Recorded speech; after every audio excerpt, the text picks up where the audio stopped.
மெதுவாக உன்னை கொஞ்சம் தொட வேண்டுமே திருமேனி எங்கும் விரல்கள் பட வேண்டுமே அதற்காக நேரம் ஒன்று வர வேண்டுமே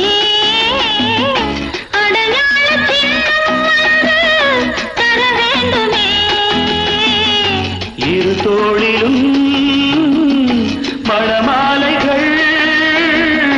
கொண்டாடும் காலம் என்று கூடும் என்று தவிக்கின்ற தவிப்பெண்டவோ என் கண்மணி காதலி இடமாங்கனி உன்னை பார்த்ததும் சிரிக்கின்றதே நான் சொன்ன ஜோக்கை கேட்டு நாடமோ நீ நகைச்சுவை மன்னன் இல்லையோ என் மன்னவன் உன் காதல்